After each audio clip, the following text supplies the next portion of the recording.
আসসালামু আলাইকুম সবাইকে আবারও স্বাগতম জানাচ্ছি এসএসসি বায়োলজি সাজেশন সিরিজে। তো এই সিরিজের বিগত ভিডিওগুলাতে আমি এর আগে যে ৬ টা অধ্যায় আছে সেই ৬ টা অধ্যায় নিয়ে সাজেশন দিয়েছিলাম। আজকের এই ভিডিওটাতে আমি মেইনলি ৭ম অধ্যায় অর্থাৎ গ্যাসীয় বিনিময় এসএসসি বায়োলজি বইয়ের এই ৭ম অধ্যায় নিয়ে সাজেশনটা দিব। কোথা থেকে কোশ্চেন হতে পারে এবং পুরো একটা পিডিএফ তোমাদেরকে প্রোভাইড করব, যে পিডিএফটা থেকে তুমি যদি এই পিডিএফটা পড়তে পারো, এই পিডিএফ থেকে ইনশাআল্লাহ তুমি পরীক্ষায় কমন পাবা। তো তুমি যে কাজটা করতে পারো, তুমি এই পিডিএফটা কোথায় পাবা? জাস্ট এই ভিডিও ডেসক্রিপশন বা কমেন্ট বক্সে গেলে সেখানে এই পিডিএফটা দেয়া থাকবে। তুমি চাইলে এটা প্রিন্ট আউট করে নিতে পারো। প্রিন্ট আউট করে তুমি দাগায় দাগায় পড়তে পারো এটা। ঠিক আছে?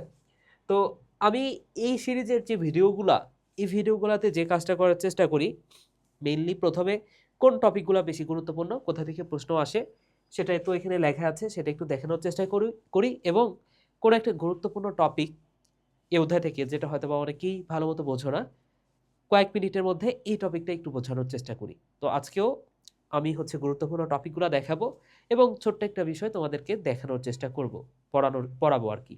ঠিক আছে? তাহলে এই অধ্যায়ের গুরুত্বপূর্ণ টপিক, অধ্যায়টা ছোট, গুরুত্বপূর্ণ টপিকের মধ্যে কি কি আছে সেটা হচ্ছে শ্বসনতন্ত্রের যে রোগ, সেখান থেকে আমরা দেখতে পাচ্ছি প্রশ্ন হচ্ছে। ঠিক আছে? এই অধ্যায়ের শেষের দিকে শ্বসনতন্ত্রের যে রোগগুলো আছে, অ্যাজমা, হাঁপানি, এগুলা।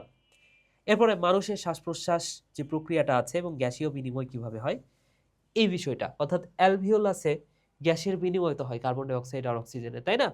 তাহলে এইটা তোমার একটু জানতে হবে। এরপরে ফুসফুসের গঠন এবং কাজ, এটা তোমার জানতে হবে। ঠিক আছে? এগুলো থেকে দেখো স্টার দেওয়া আছে। 1 স্টার হলেও কয়েকটা বোর্ডে আছে। ঠিক আছে? তো এবার তো সমন্বিত বোর্ড। তো তারপরেও যেহেতু অনেক কয়েকটি স্টার আছে, এই টপিকগুলো একটু বেশি গুরুত্বপূর্ণ। যেমন এইখান থেকে কোশ্চেন হচ্ছে না। প্রতিরোধ বা সচেতনতা, এখান থেকে খুবই কম কোশ্চেন হইছে। তো এই টপিকটা তুমি চাইলে স্কিপ করতে বলবো না অবশ্যই। অন্যান্য টপিকগুলা একটু বেশি গুরুত্ব দিয়ে পড়বা, এই আর কি বিষয়। ওকে? তাহলে এখানে এই অধ্যায়ের যত এমসিকিউ, সিকিউ সবকিছু দেয়া আছে। আমি জাস্ট আজকে ২ টা টপিক নিয়ে একটু আলোচনা করি। সেটা হচ্ছে, প্রথমটা হচ্ছে ওই যে অ্যালভিওলাসে গ্যাসীয় বিনিময় যেটা, সেটা নিয়ে ফার্স্ট একটু আলোচনা করি। দেখো, এটা হচ্ছে একটা অ্যালভিওলাস। অ্যালভিওলাসে কিভাবে গ্যাসটা বিনিময় হয়? তাহলে এই যে অ্যালভিওলাস, এই অ্যালভিওলাসের এই পাশে কি আছে দেখো তো? রক্তনালী আছে, কোষিক জালিকার যে রক্তনালী সেটা আছে। তো এর ভেতর দিয়ে রক্ত প্রবাহিত হবে। এর ভেতর দিয়ে কি হয়? হ্যাঁ, রক্ত প্রবাহিত হয়, রাইট? এর ভেতর দিয়ে রক্ত প্রবাহিত হয়। তো রক্তের ভেতরে কিসের চাপ বেশি? আমাদের সারা দেহে যে কার্বন ডাই অক্সাইড উৎপন্ন হচ্ছে, সেটা এখানেও আসতেছে। এই কারণে এই জায়গাটাতে কার্বন ডাই অক্সাইডের চাপটা অনেক বেশি এবং কার্বন ডাই অক্সাইডের চাপটা হচ্ছে 46 মিলিমিটার এইচজি, অর্থাৎ মিলিমিটার পার চাপ। অক্সিজেনের চাপটা এখানে কম। অক্সিজেনের চাপটা কম। অক্সিজেনের চাপ কত? 40 মিলিমিটার এইচজি, মিলিমিটার এইচজি।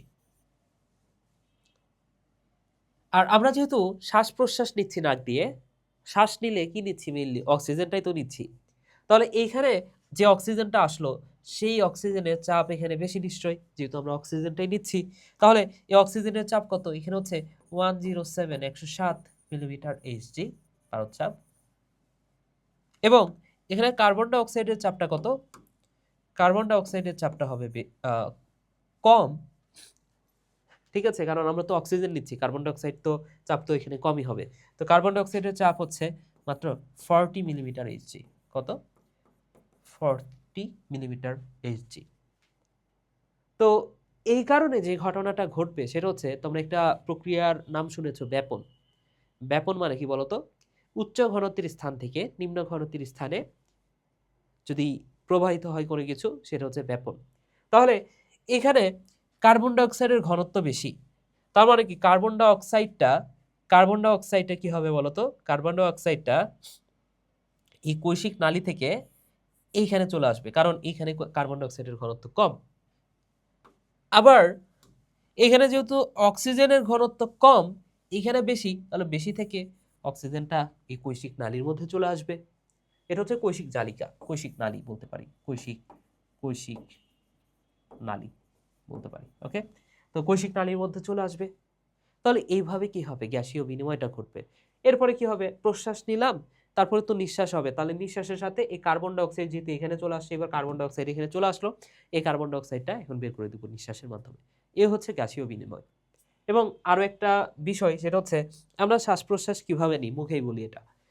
এটা তোমাকে হচ্ছে চিত্রের মাধ্যমে তোমার তো আঁকাইতে হবে না, উদ্দীপকে দেয়া থাকবে যে একটা হচ্ছে প্রশ্বাস প্রক্রিয়া আর একটা হচ্ছে নিঃশ্বাস প্রক্রিয়া। চিত্রে ওইটা উদ্দীপকে দেয়া থাকবে, দেখলেই বুঝবা যে একটা হচ্ছে আহ, ফুসফুসটা প্রসারিত অবস্থায় আছে, বুঝবা ওটা হচ্ছে প্রশ্বাস। আর একটা জায়গাতে ফুসফুসের চিত্রটা দিবে চুপসানো অবস্থায়, ওটা হচ্ছে নিঃশ্বাস।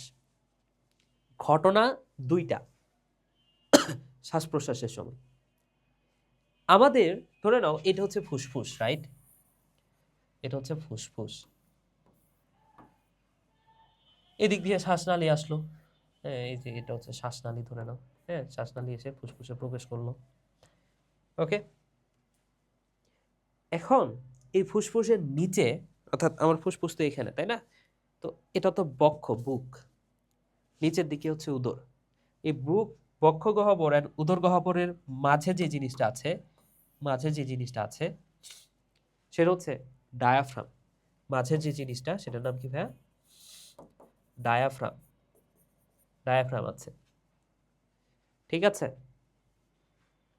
এবং আমাদের যে বুক, বুকের এইখানে কিছু হাড় আছে না, এখানে মোট 24টা হাড় আছে, এটাকে বলা হয় কোষ্টা বা পরশুকা। ঠিক আছে, তোমরা হয়তো বা মানে এগুলা সম্পর্কে অবশ্যই ধারণা একটু কম থাকার কথা। তারপরে ওই যে চলন অঙ্গ চালনা এই টাইপের একটা অধ্যায় আছে না তোমাদের, দৃঢ়তা অঙ্গ চালনা এই টাইপের একটা অধ্যায় আছে, যেখানে হাড় নিয়ে পড়ছো, ওইখানে হয়তো বা হালকা একটু ধারণা পাইতে পারো। সেটা হচ্ছে এখানে যে হাড়গুলা, সেটাকে বলা হচ্ছে পরশুকা বা কোষ্টা। এবং এই পরশুকাগুলার মাঝখানের যে পেশি মাংস আছে না, এখানে যে পেশি আছে, সেই পেশিগুলাকে বলা হয় ইন্টারকোস্টাল পেশি। কি বলা হয়? ইন্টারকোস্টাল পেশি। তো ঘটনা যেটা ঘটবে সেটা হচ্ছে এই ডায়াফ্রাম তো এই যে এইভাবে আছে, তাই না? ডায়াফ্রাম এটা যদি সংকুচিত হয় তাহলে কি হবে বলতো? এভাবে আছে, সংকুচিত হইলো, তাহলে এরকম হয়ে যাবে না? এরকম আছে, সংকুচিত হয়ে এরকম হয়ে যাবে না? ইন্টারকোস্টাল পেশি, এটা তোমাদের বইয়ে হয়তো বা নাই, জাস্ট মনে রাখো যে বক্ষের যে পেশি, সেটা যদি একটু উপরের দিকে উঠে, তাহলে ঘটনা দুইটা দেখো। একটা হচ্ছে এই যে ডায়াফ্রামটা যদি একটু সংকুচিত হয়ে সোজা হয়ে যায়, আর বক্ষ পেশি যদি একটু উপরের দিকে ওঠে, তাহলে এই যে ফুসফুসের যে জায়গাটা, সেটা কি, সেটা একটু বৃদ্ধি পাবে না, একটু বেশি হয়ে যাবে, তাই না? আমাদের বুকটা উপরের দিকে উঠলো, আবার এইদিকে ডায়াফ্রাম যেটা আছে বা মধ্যচ্ছদা যেটাকে বলা হয়, সেটা একটু নিচে নামলো, তাহলে কি হবে? আমাদের বুকের স্পেসটা একটু বেড়ে যাবে, তাই কিনা? তাহলে স্পেসটা যদি বাড়ে, তাহলে ওই সময় কি হবে, বুকের যেহেতু স্পেস বেশি, তার মানে কি, আমরা প্রশ্বাসের মাধ্যমে শ্বাস তখন নিয়ে ফুসফুসটা ফুলায় তুলতে পারবো, তাই কিনা? বুঝছো? আবার যখন নিঃশ্বাস হবে, নিঃশ্বাস হচ্ছে একটা নিষ্ক্রিয় প্রক্রিয়া। এই বুকটা যে উপরে উঠছে, এটা, তুমি একটু শ্বাস নাও তো ভাইয়া, দেখো তো বুকটা একটু উপরের দিকে উঠতেছে না শ্বাস নিলে? বুকটা একটু উপরের দিকে উঠতেছে, তাই না? সে নিঃশ্বাস নাও, বুকটা হচ্ছে নিচের দিকে তখন নেমে যাবে, বুকটা নিচের দিকে একটু নেমে যাবে। ঠিক আছে, তাহলে এই পেশিটা, নিঃশ্বাস কিভাবে হচ্ছে, তাহলে এই পেশিটা যখন আগের অবস্থায় ফিরে আসবে, ডায়াফ্রামটা যখন এই যে এরকম ছিল, তো এটা যখন আগের অবস্থায় ফিরে আসবে, এরকম হালকা একটু বাঁকা হয়ে যাবে, তখন কি, বক্ষ গহ্বরের যে জায়গাটা সেটা ছোট হয়ে যাবে, এর কারণে নিঃশ্বাস হবে। এই প্রক্রিয়াটা হচ্ছে নিঃশ্বাস। তো এই হচ্ছে ঘটনা। আশা করি বুঝাইতে পেরেছি। ওকে, তাহলে আমরা দুইটা গুরুত্বপূর্ণ টপিক নিয়ে কথা বললাম। এখন বাকি যে টপিকগুলা, সেগুলো তো ক্লাসে আছে, তুমি চাইলে হচ্ছে কামব্যাক যে ক্লাসগুলো আছে, কমপ্লিট একাডেমিক কামব্যাক ক্লাস হালকেনস্টাইনের, তুমি এখানে জয়েন হতে পারো চাইলে। ঠিক আছে, এছাড়াও এই পিডিএফটা তো তোমাদেরকে একদম সম্পূর্ণ ফ্রিতে দিয়ে দিচ্ছি, এটা কমেন্ট বা ডেসক্রিপশন বক্স চেক করে সেখান থেকে কালেক্ট করে নিবা। তো এখানে ভিডিওটা শেষ করছি, সবাই ভালো থাকো, সুস্থ থাকো, টাটা।